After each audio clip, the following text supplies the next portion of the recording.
The showroom doors slid open as a woman stepped inside. Not in a designer dress, not with a luxury handbag, and certainly not in heels. Isabelle Monroe, around 40, wore faded jeans, a plain white tee, and slightly worn sneakers. She moved in silence through rows of pristine luxury cars, Bentley, Ferrari, Rolls-Royce, until her gaze landed on a midnight blue azure coupe, turning slowly on the central display. Behind the counter, sales manager Travis Kent, hair slicked back and suit tailored to perfection, looked her up and down with barely concealed amusement. With a smirk, he threw a glance toward a colleague. "I'm sorry," he said, voice smooth but dismissive. "You might be in the wrong place. These cars start at $250,000. Then he pointed toward the exit. 3 blocks down is the used lot. Might be more in your range." A few chuckles followed. Someone whispered. A couple of guests looked her way and smirked. Isabel's face flushed, but she didn't say a word. She turned away quietly, her back straight, leaving behind their laughter and assumptions, as if she were just a stain on their marble floor. But they were wrong. Less than 24 hours later, a custom Rolls-Royce Phantom, worth over $1 million, pulled up outside that same showroom, and when the rear door opened, the entire place froze. Born in a rough Chicago neighborhood, Isabelle had slept at bus stops, lived on borrowed food, and walked through winter in shoes with holes. She was used to being overlooked, dismissed, underestimated. But she never gave in. Through grit and a full scholarship, she rose from the streets to one day stand on the podium at the United Nations. And she didn't stop there. Isabelle Monroe became the founder and CEO of the Haven Project, a nationally recognized nonprofit that provides homes, education, and a future for thousands of abandoned children across the country. That morning, sunlight spilled through the tall glass walls of Remington Elite Motors, dancing on chrome and marble, making the showroom feel more like an art exhibit than a car dealership. Clients walked in dressed like they were headed to a gala, shoes shining, watches glinting.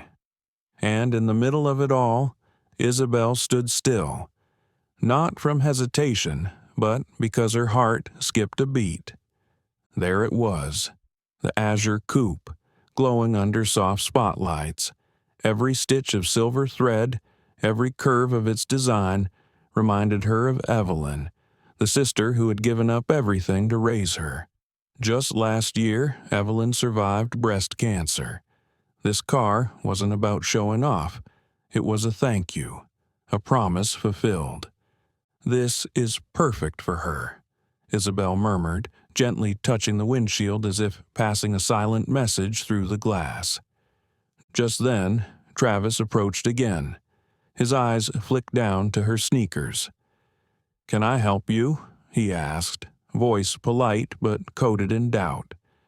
"I'd like to see the interior of the azure coupe," she replied calmly. "I'm looking for a gift." "That one?" Travis raised a brow, almost amused. Isabelle nodded. "My sister raised me when I had no one. I want to give her something worthy of that." Travis paused, not out of sentiment, but because her words only confirmed to him that she didn't belong here. "You might want to try the pre-owned lot," he said with a chuckle. "They've got some solid sedans, great mileage, very practical." Isabelle looked at him, not with anger, but with something quieter, deeper. A sadness, not for herself, but for people like him. People who'd never understand that sometimes the richest hearts don't wear it on their sleeves. "Thank you," she said gently, "but I'd still like to see the azure." Travis's expression stiffened. His voice dropped cold. "Like I said, appointments only, usually after financial screening. I'm sure you understand." She paused, then smiled. "I understand," she said softly. "I understand perfectly." "The azure is by appointment only," Travis repeated, pressing the point as if trying to shut down any further attempt from Isabelle. "We only show it to clients with pre-approved financials." And, without waiting for a response, he turned and walked away. Quickly, almost with relief, like someone finally shaking off an inconvenient burden. Isabelle didn't move. Her hand still rested gently on the car's frame, her gaze soft but locked on Travis's back. Not 10 seconds later, the showroom doors slid open again. A couple walked in, looking like they'd just stepped off the cover of a luxury fashion magazine. The man in a sharp, light gray suit, casually spinning a Bentley key between his fingers. The woman, radiant in an emerald green Eli Saab gown, oversized sunglasses, and fire-red Louboutins. Travis whipped around instantly, his entire demeanor transformed. Smiling wide, he practically floated toward them like a stage performer hitting his mark. Arms open. "Mr. and Mrs. Whitmore, what an honor to see you again. The Azure's been waiting for you." Not a word to Isabelle, not a glance, no mention of appointments or financial verification. She stood still. The only movement came from her hand, tightening ever so slightly around the folded brochure a younger staffer had handed her earlier. A small gesture. Clumsy, maybe, but sincere.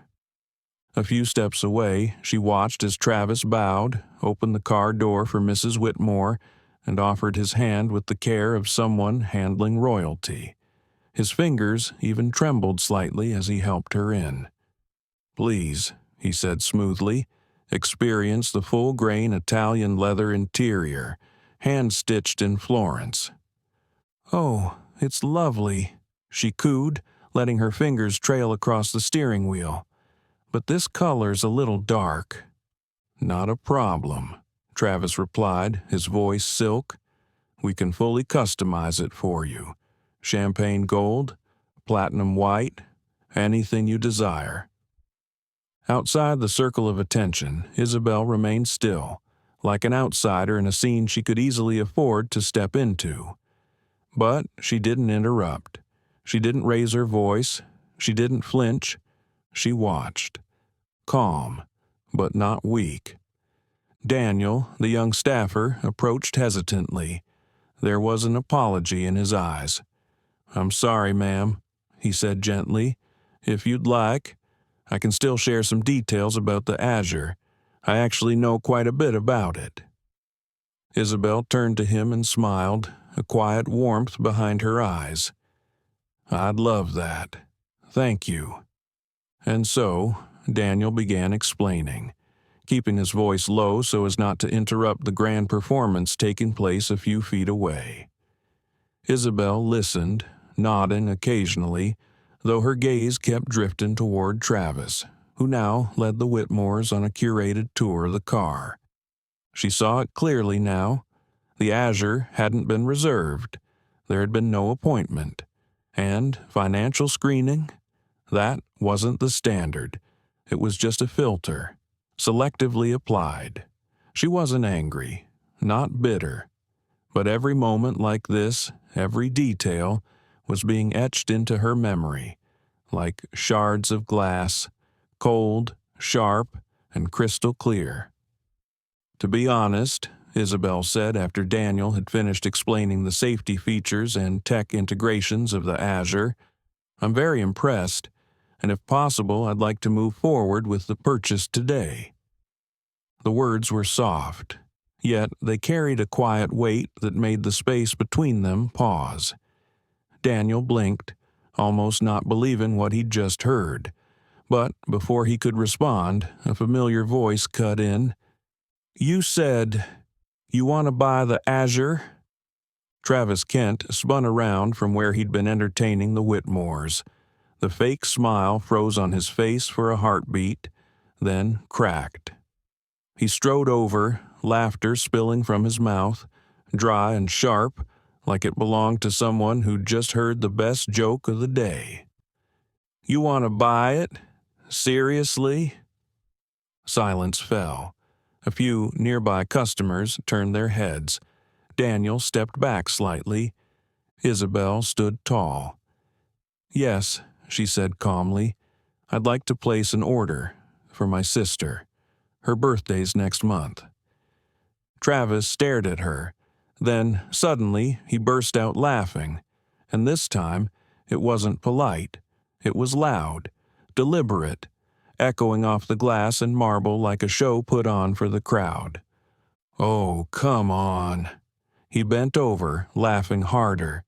"Someone with 300 grand in their pocket shows up, dressed like this?" All eyes turned to Isabelle, not because she'd done anything wrong, but because now she was the centerpiece of a moment no one quite understood, or they were just waiting to see how she'd respond. Daniel looked like he wanted to speak, but Isabelle gently raised a hand to stop him. Silent, composed. Then she turned to Travis, her voice as steady as her gaze. "I believe my money holds the same value as anyone else's in this room." Travis stopped laughing, but his eyes sharpened, colder now. He stepped closer, leaned down. No smile, no charm. "Let me make something clear," he said, voice cutting. "This isn't a bargain outlet. This isn't where people come to play pretend. This is Remington Elite, and we don't serve your kind." This time, the room didn't laugh. The energy shifted. The Whitmores looked at each other, clearly uncomfortable. A few staff members lowered their eyes, trying to disappear. Isabelle didn't move. She didn't blush. She didn't break eye contact. "I think," she said slowly, each word clear, "the way you're speaking to me says everything about the kind of elite Remington really represents." Travis froze, but before he could reply, another voice sliced clean through the tension, low, steady, and sharp as a blade. "Is there a problem here?" All heads turned. At the far end of the showroom, Harold Remington, the owner himself, was walking in, adjusting his collar, eyes narrowing as he surveyed the room. "No problem at all, sir," Travis replied quickly, his tone snapping back into customer service mode. "I was just explaining to the young lady that the limited editions are available by appointment only." "My name is Monroe," Isabelle said, cutting in smoothly. "Isabelle Monroe." Harold turned to her, his eyes narrowing slightly, as if trying to place her. And then, just for a second, he made his decision. "Ah, yes, Miss Monroe," he said politely, though his voice had a coolness beneath the surface. "Must have been some misunderstanding. Typically, our clients are already familiar with how things work in a high-end showroom like this." "What exactly do you mean by that?" Isabelle asked, her tone still calm, but firmer now. Harold gave a vague smile, then glanced at Travis, a silent cue to clean up the mess. Travis stepped in, lowering his voice to a steely whisper, now just inches from Isabelle. "If you want to be taken seriously," he said, tone like frozen metal, "you should dress the part and bring proof you can actually afford what you're asking for. Otherwise," he tilted his head slightly, arrogance gleaming in his eyes, "the door is right there." Isabelle looked around, eyes filled with curiosity, faces turned away, staff pretending not to notice. No one stood with her, except Daniel, clutching the brochure he'd given her, his jaw clenched, eyes burning with quiet anger. But Isabelle didn't need them. She lifted her chin, calmly tied her hair back, then turned toward the door. Each step she took wasn't a retreat. It was a silent promise. The truth would speak for itself, and it wouldn't need to shout. The glass doors of Remington Elite Motors slid shut behind her with a cold, mechanical hiss. Isabelle Monroe stepped back onto the avenue like a shadow, the crumpled brochure still in her hand, her eyes carrying a quiet stillness, laced with something deeper, harder to name. She didn't cry. She wasn't angry, but something inside her had shifted. The afternoon breeze whispered through rows of red maple trees. As Isabelle walked past upscale cafes and boutique storefronts, designer bags were displayed like trophies, and everywhere, carefully made-up faces offered silent, scanning glances. She stopped at a corner, let out a long breath, not out of exhaustion, but from the weight of a truth that had quietly settled in. In this world, people don't need to know who you are. The way you dress is enough for them to invent their own story. A silver, electric SUV eased up to the curb. Isabelle stepped in without a word. Inside the cabin, the soft hum of the AC filled the silence, like the steady breath of thought still forming. She leaned her head against the window. Trees blurred past, but her mind wasn't on the scenery.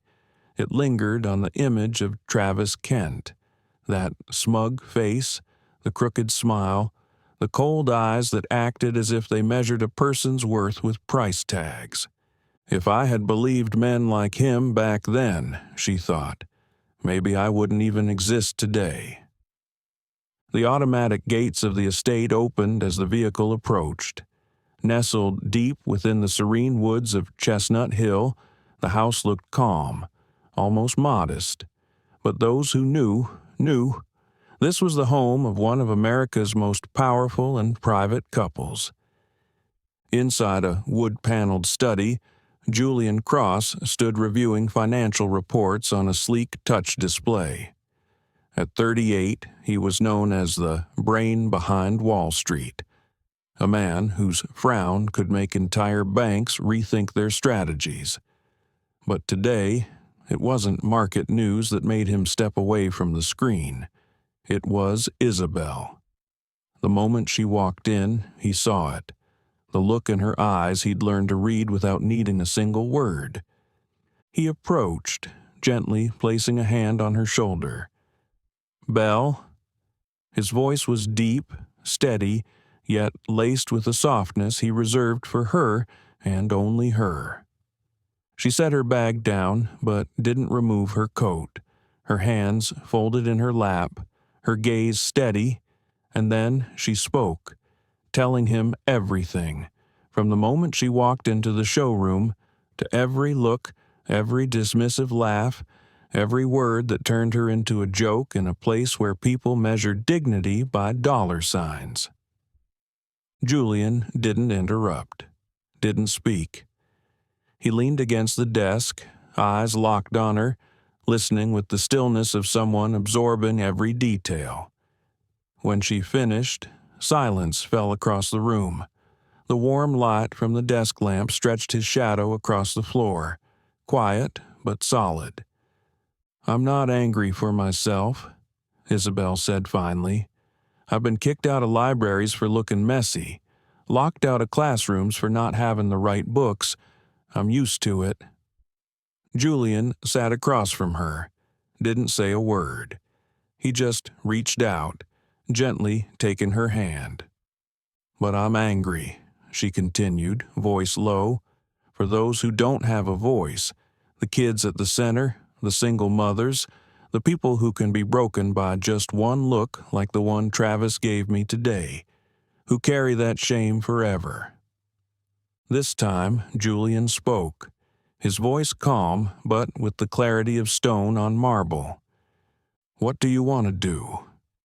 Isabelle looked up at him. "I don't want revenge," she said. "I'm not trying to humiliate anyone, but they need to understand.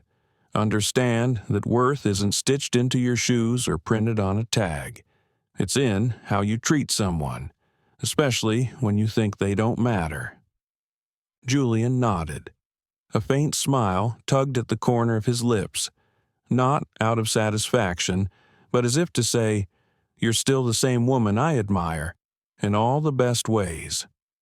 "Then let me take it from here," he said, rising. "No drama, no spotlight, but enough for them to remember it, for the rest of their lives." Isabelle narrowed her eyes. "Julian, you're not planning to buy the entire showroom, are you?" He chuckled, shaking his head. "Too easy, too old. Fear makes them freeze, but it doesn't teach." He walked to the window, watching the evening shadows gather among the trees. Then he turned back, eyes lit with a glint she knew too well, the one that only appeared when a plan was forming. "But, if you'll allow it, I'll go to Remington tomorrow, not to tear them down, but to hold up a mirror." Isabelle smiled. She knew that look. She'd seen it when Julian outmaneuvered a multinational firm. But this time it wasn't aimed at victory. It was aimed at justice. Then, as CEO of the Haven Project, she said, standing and wrapping her arms around his waist, resting her head against his chest, "I officially approve your plan." He held her close, his heartbeat slow and steady, like the way he always stood between her and the noise of the world, keeping her safe. "We don't need to teach them a lesson," he whispered. "We just need to show them the classroom, and let the truth do the rest." The next morning, Remington Elite Motors gleamed as always. Chrome-bodied cars reflecting the ceiling lights, the rhythmic click of polished shoes on marble floors, and the mingled scent of espresso and expensive cologne weaving through rows of luxury vehicles. Travis Kent was in high spirits. The morning meeting had just wrapped up, and he was still chuckling as he retold yesterday's story about some woman in sneakers trying to buy the Azure Coupe. "I mean, honestly," he said, sipping his coffee, "I was half expecting her to pull out a Macy's gift card and ask about payment plans." The staff burst into laughter, all except Daniel, who stood a few steps away, hands clasped tightly in front of him, his expression pulled taut like a wire ready to snap. But just minutes later, every laugh in the showroom was silenced. A low, smooth sound, a signature V12 growl, rolled in from beyond the glass. Heads turned in unison, eyes drawn to the massive floor-to-ceiling windows. A one-of-a-kind midnight blue Rolls-Royce Phantom was gliding into the front lot, quiet as a ghost ship moving across the ocean of privilege. Longer than standard, its brushed silver rims caught the morning sun. The spirit of ecstasy shone like a blade forged from starlight. The car didn't just whisper luxury, it commanded presence. The air in the showroom thickened. Even the most seasoned employees swallowed hard. When the rear door opened, a man stepped out. Tall, broad-shouldered, with ash-brown hair combed neatly back like a blade. His navy suit fit like it was sculpted, with no logos, no labels, because a man like him didn't wear brands. He was the brand. Julian Cross. Travis Kent sprang from his seat. He straightened his tie, smoothed his sleeves, and strode forward with the urgency of a hunting dog catching scent. "Good morning, sir. Travis Kent, Senior Manager here at Remington Elite. An absolute honor to assist you today." He beamed, reaching out his hand, voice practically dripping with polish. Julian shook it, but his eyes didn't smile. The curve of his mouth was polite, yet cold, and no one in the showroom realized the storm had just entered. Travis pressed on, eager and theatrical. "Are you here to see the new Ferrari, or perhaps the limited Bentley GT Speed? We can arrange a test drive immediately." No need, Julian interrupted, his tone as calm and sharp as chilled water. I'm here to see the Azure Coupe. Travis blinked, just a beat, then recovered. Excellent choice, sir. One of only 15 worldwide midnight exterior, Florence-stitched interior, triple-layer acoustic glass. Julian looked up, eyes steady and focused. My wife visited yesterday, he said slowly, as if recalling each syllable with precision.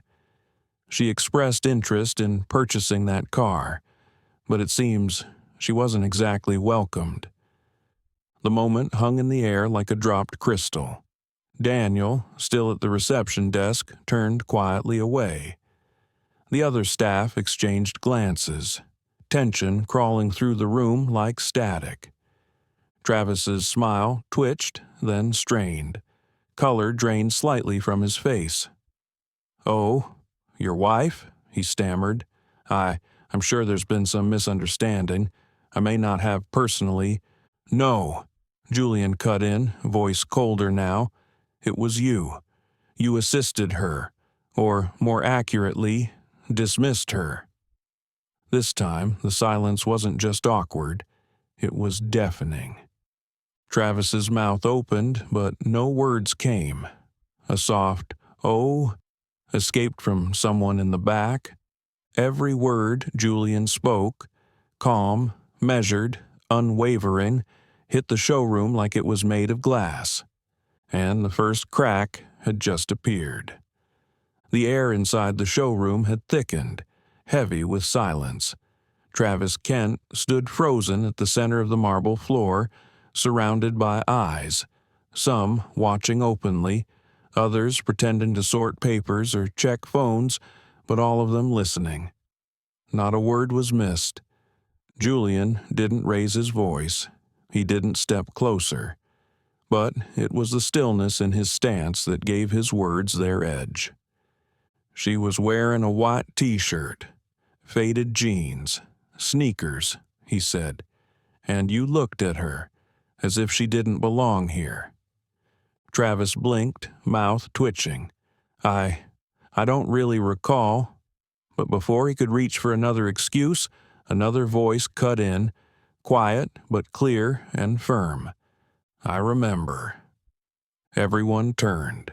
It was Daniel, the young associate from yesterday, now stepping into the center of the floor, no longer hiding behind silence. "She was polite," Daniel said, voice trembling slightly but holding steady. "She didn't demand anything. She simply asked about the Azure Coupe." Travis whipped around, his glare sharp enough to burn. "Daniel," he hissed, "this doesn't concern you." "It does," Julian interrupted, tone cool and measured, "because he was the only one here yesterday who acted like a human being." No one spoke. Even the coffee machine at the back seemed to fall silent. From the glass office above, a man in a charcoal gray suit stepped out, composed, silver-haired, his silk tie dark and smooth. Harold Remington, the owner, a man rarely seen unless there was a massive sale, or a problem too big for numbers to fix. "My apologies," Harold said, his voice practiced from years of boardroom diplomacy. "I'm Harold Remington. Welcome to our showroom, Mr. Cross." Julian gave a slight nod. No handshake, no smile, just a glance, and it was enough to signal that this wasn't a friendly visit. Harold looked at Travis, then back at Julian, offering a strained smile. "It appears there may have been an unfortunate misunderstanding. I'm not aware of all the details from yesterday." "I'll help you," Julian said, taking a step forward. His voice dropped a register, not loud but heavy. "My wife, Isabelle Monroe, is the founder of the Haven Project, an organization that rescues and supports abandoned children. She's given thousands of kids a roof over their heads and a reason to believe in their worth again." A ripple of recognition passed through the staff. Some began to piece together the name, one they'd seen in news clips, fundraising campaigns, now tied to a woman in simple clothes they'd all overlooked the day before. Julian continued, and his eyes grew colder. Yesterday, she came into this showroom, not to dream, not to wander, but to purchase a gift for the sister who raised her.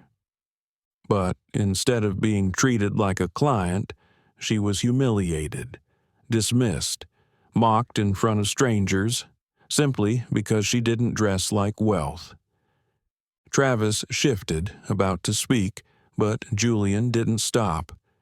You didn't know who she was, and that's not the issue.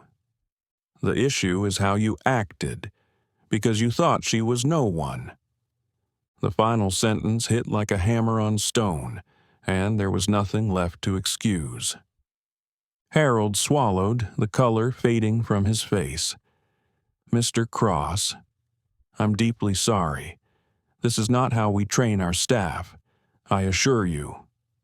Julian turned to him then, meeting his gaze for the first time.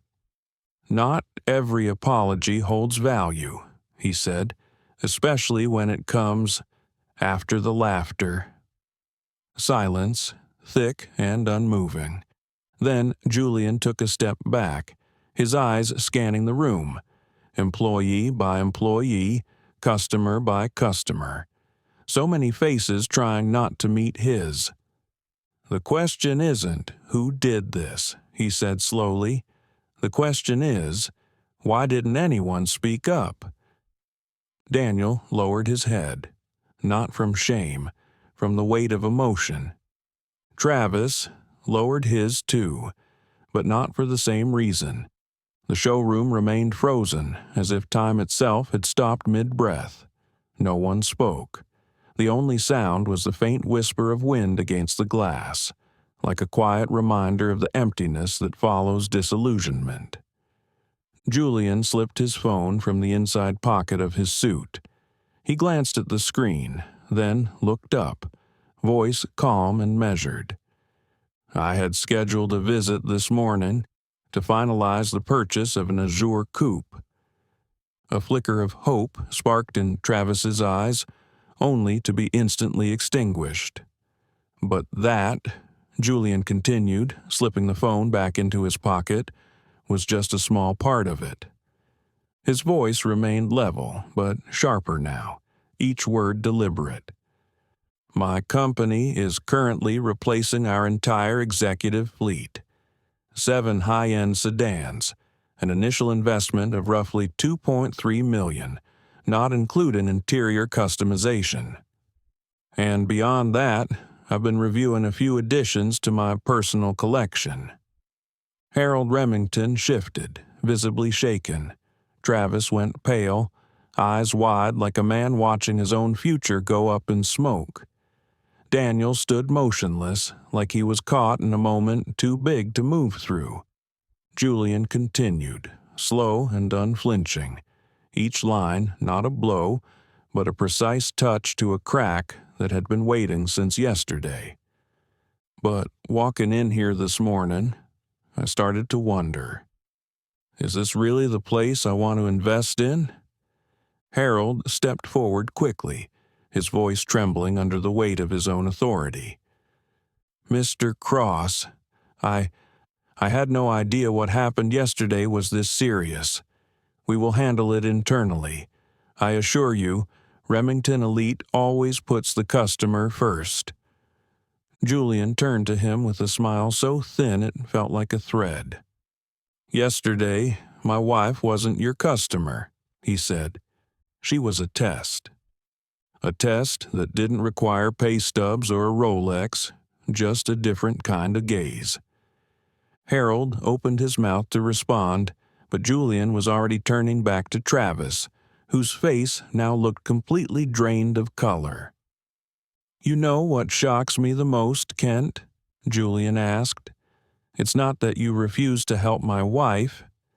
It's that you genuinely didn't think you were wrong. Silence. Then Julian stepped back, letting his gaze drift slowly across the room, from the staff pretending to work to the clients pretending not to stare. "A car might cost $300,000, he said, "but respect, that doesn't come with a price tag. And once you lose it, don't expect to buy it back with a discount." Travis stared at the ground, hands clasped tight. Daniel remained still, like he was afraid that even breathing too loud might shatter whatever was left of this moment. Julian looked over at him then, his expression softening. "Daniel?" The young man straightened, startled. "Yes, sir?" "Yesterday, you were the only person in this room who treated my wife like a human being. No card, no name, no headlines, just decency." Daniel swallowed hard. His eyes had turned glassy. "Thank you for that, which is why—" Julian paused, then turned toward Harold. "If I do decide to move forward with this deal, I want him to be the only one handling it." Harold nodded so quickly it looked like applause. "Of course, it would be an honor." Julian gave a subtle nod, then turned back to Travis. "As for you, I'm not the one who decides who stays or who goes, but I think starting today, you might want to ask yourself whether you're selling cars or sorting people." The silence that followed felt deeper than before. Then Julian walked over to the azure coupe on display. He ran his hand gently along the smooth roofline, as if given a final confirmation. Not to the car, but to the principle behind it. "My wife has excellent taste," he said softly. "She chose this because it made her sister smile." He turned, eyes finding Daniel, now standing just behind him, nearly holding his breath. "We'll start with this one," Julian said, "but we're not stopping here." Julian walked slowly along the azure coupe, his hand gliding lightly across the glass, his gaze distant, as if weighing something far greater than a car purchase. The entire showroom held its breath. He stopped, eyes settling on Travis, who now stood rigid, eyes downcast, the confidence once laced into every smirk now drained, replaced by the hollow silence of someone seeing himself clearly for the first time. Julian spoke, not loud, but every word rang sharp and clear. "I don't believe in firing people. I believe in putting them where they're forced to face themselves." Travis looked up, confused. His eyes flickered with panic, not just fear of consequence, but the deeper fear of not knowing what came next. Julian stepped closer. His voice stayed calm, but each word landed with weight. "The Haven Project, my wife's organization, is hosting a community fundraiser at the end of the month. We'll need logistical support, setting up chairs, arranging tables, helping children in wheelchairs move between events, and being present during their adaptive sports tournaments." He paused, then added with clarity, "If you truly want to make it right, not for me, not to save your job, but for yourself, then show up. Not as a guest, as a worker, as an unpaid volunteer." It was as if someone had opened every window in the showroom. The air shifted. The light felt different, and with it came something that had long been missing: honesty. Travis opened his mouth but said nothing. There was no one to save him from this moment. "You'll have to look into the eyes of children the world has overlooked," Julian continued, his tone softening but never losing its force. "You'll have to hold their hands, push their chairs, laugh with them, and hope that someday they forgive the look the world once gave them." Daniel stared at Julian, a quiet awe in his expression, as if trying to decide whether what he'd just witnessed was punishment or grace. Julian turned to him then, his voice gentler. And you." Daniel stood tall, hands folded in front of him. "You'll handle the entire Azure contract, every payment detail, every customization request, and the final delivery to my wife's sister. That will be your responsibility." Daniel nearly choked on his words. "Sir, I'm deeply honored. I don't even know what to say." Julian placed a hand on his shoulder and nodded. "You don't have to say anything. Just keep doing what's right. Around here, that seems to be in short supply." Daniel nodded, his eyes turning glassy with emotion. Across the showroom, Harold Remington stood motionless, the color in his face pale and drawn, like a man watching the walnut wood and marble empire he'd built tremble under a quiet but undeniable shift. Julian stepped back, his eyes making one last sweep across the room. He didn't need to say more. He didn't need to lecture. He left behind something the showroom had never seen before, a living example of what real power looks like when wielded with grace. And then he turned away, leaving Travis standing alone in a space that had once been his stage, now reduced to a glass box quietly reflecting everything he chose not to see. The Boston Grand Hall was modestly decorated, yet elegant. Blue and gold ribbons curled around the old stone columns as soft piano music mingled with the sound of children's laughter. This wasn't a gala for donors flaunting spreadsheets. It was a place where real stories were living, breathing, unfolding in every corner. On stage, kids who once wandered the streets now stood proudly, some singing, some dancing, some gripping the mic to share dreams of learning a trade, of hearing their names called at school each morning. And among the crowd, wearing a Navy volunteer shirt with the Haven Project logo printed across the chest, was Travis Kent. No suit, no tie, no sunglasses, just a man, kneeling to retie the shoelace of a boy in a wheelchair. Travis's hands were stiff, clumsy, but the boy grinned and lifted his leg, balancing a basketball between his feet. "You know how to play ball, mister?" the boy asked, a sparkle of mischief in his eyes. A little," Travis replied, forcing a sheepish smile. "I play with my feet," the boy said, raising his arms, where both hands ended at the elbows. He flicked the ball into the air with one foot, caught it smoothly on his knee. "Want to learn?" Travis nodded before his mind could second guess. 10 minutes later, in a quiet corner of the hall, a tall man in a volunteer shirt was sweating, awkwardly trying to bounce a basketball off his knees, and laughing. Not politely, but freely, genuinely. He laughed because he had touched a world he used to walk past without seeing. An hour later, as Travis was realigning rows of chairs near the stage, Isabelle appeared. No shimmering gown, just a simple navy dress, her hair tied neatly back. But when she walked into the room, something shifted. Not because of glamour, but because of presence. A quiet power that didn't demand attention. It earned it. She stopped in front of Travis. He looked up, surprised, but not uneasy. "Ms. Monroe," he said, lowering his head, voice noticeably steadier. Isabelle looked at him for a moment, then asked, "How does it feel?" Travis took a breath. His eyes scanned the room, the children playing, adults sitting together, listening to a little girl talk about the first home she'd ever had. Then he answered, soft as a confession, "Awakening and worthy."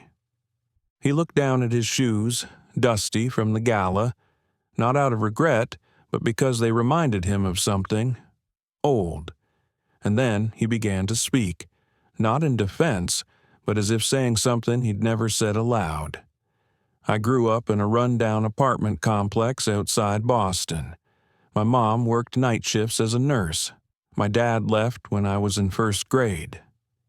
I remember standing outside a bookstore once, just staring through the glass. They wouldn't let me in, just because I was wearing a torn hoodie." He paused. Isabelle didn't interrupt. Travis continued, his voice quieter now. Not pained, just honest. "Later, I got into sales. A world where your shoes, your watch, and your voice decide whether you get served or ignored. I learned to judge people before they got a chance to judge me. And I told myself, that's just how the world works." He let out a soft laugh. "Sad. But the day you walked into the showroom, I didn't just see someone dressed simply. I saw myself, the version I'd buried a long time ago." A long silence settled between them. The sounds of the gala still carried from a distance, laughter, music, children calling to one another. But in this corner, only truth remained. Quiet, unpolished. Isabelle gave a slow nod. She didn't say, "I forgive you." Isabelle nodded, not with celebration nor pity, just recognition. "Thank you for showing up," she said. Travis shook his head slowly. "Number, I should be thanking you." He glanced toward the stage, where the same boy now stood raising a small trophy, his small feet steady, his smile brighter than any spotlight. "I didn't know this world existed, because I never made myself look." Isabelle smiled gently, saying nothing more. She placed a hand lightly on his shoulder, then walked away, leaving Travis standing in the middle of a crowded room, not trying to prove anything for the first time in his life, only learning to listen. Across the hall, Julian stood speaking with a group of donors. But when his eyes found his wife's across the crowd, one small nod between them said everything. Not a victory, but the quiet affirmation of a belief that had never wavered.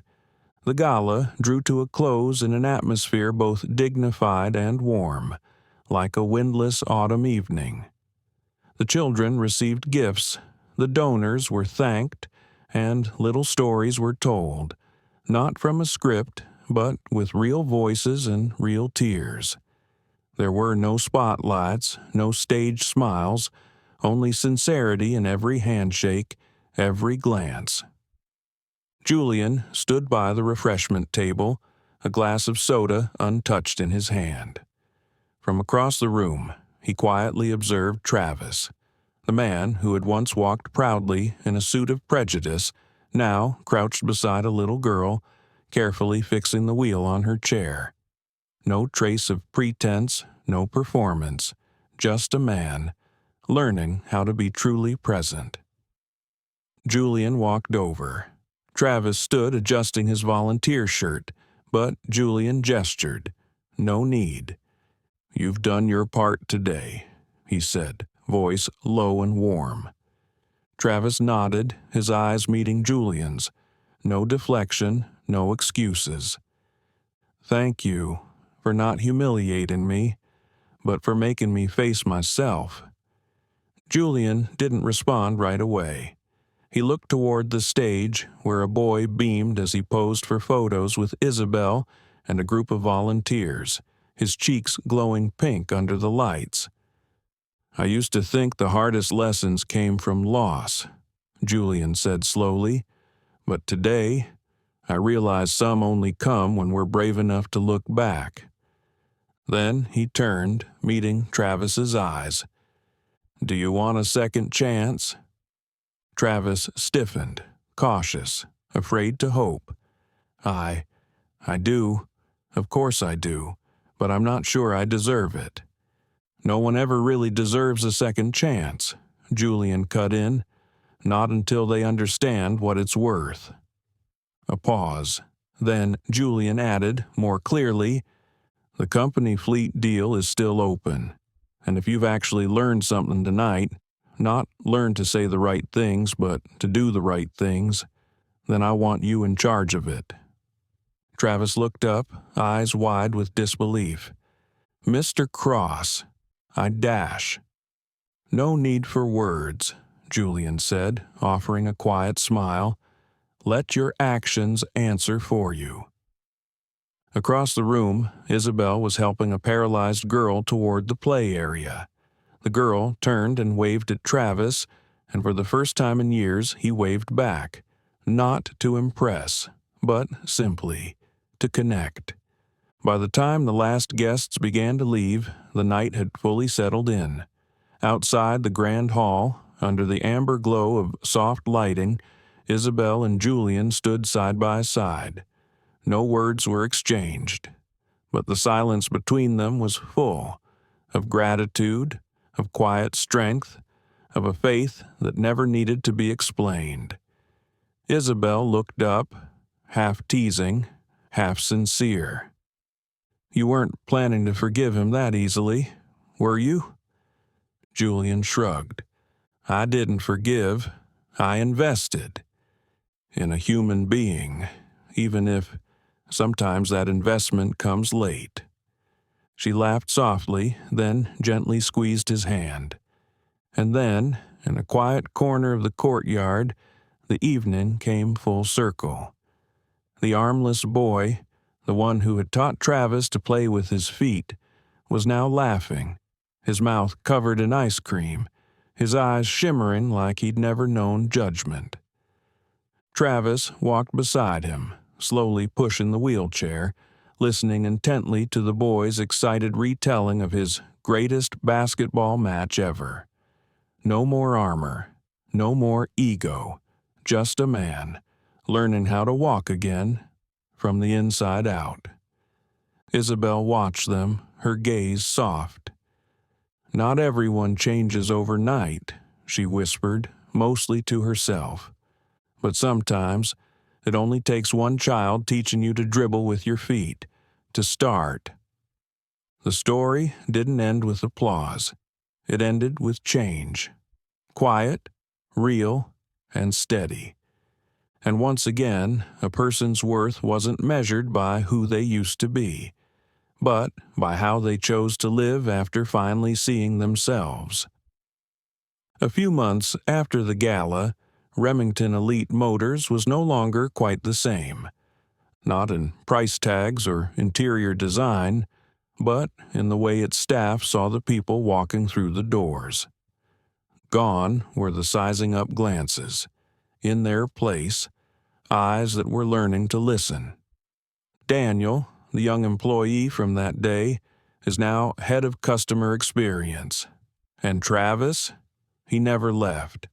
But every Saturday morning, he's there at the Haven Project. No name tag, no title. Just a man who knows he once got it wrong and still has time to make it right. Amid a desk scattered with reports and vehicle orders, Travis Kent sat alone in his small apartment on the west side of Boston. The desk lamp cast a warm circle of light onto a blank sheet of paper. It had been a long time since he'd written anything by hand. Not a contract, not a delivery form. But tonight, it was a letter to the one who had carried him, quietly, tirelessly, through his entire childhood. He held the pen, hesitated for a moment, then began, "Mom, I know it's been a long time since I wrote to you, but after this past week, I think this might be the only way I can say what I've been avoiding for years. When I was younger, I believed success would fix everything. I thought that if I wore the right suits, drove the right cars, made enough money, then maybe I wouldn't feel ashamed of the borrowed shoes or the torn backpack I used to carry. But I was wrong. I pushed people away, just because they reminded me of the version of myself I didn't want to see. I once dismissed a kind woman simply because she didn't look like a potential buyer. I laughed at others to hide the cracks in myself. But that day, I met kids who looked just like I once did. They had nothing, but they carried dignity in their eyes. And in them, I saw myself, and I saw you. You had nothing, but you still smiled as you handed me cold rice in a lunchbox. You worked 3 straight shifts so I could have a new school uniform. You never judged anyone, not even those who closed doors in your face. And yet, I became someone who did the opposite. I'm not writing this, hoping you'll forgive me for the years I spent hurting others. I just want you to know I'm starting over now, not learning how to sell cars, but learning how to be a better man. Thank you for not needing to teach me with words, but with the life you lived. Your son, Travis, have you ever been judged for how you looked? Or witnessed someone treated unfairly but couldn't find the words to speak up? Share your story in the comments, because maybe your experience will inspire someone else. If this story moved you, like, share, and subscribe to our channel, where kindness, justice, and true worth always have a voice.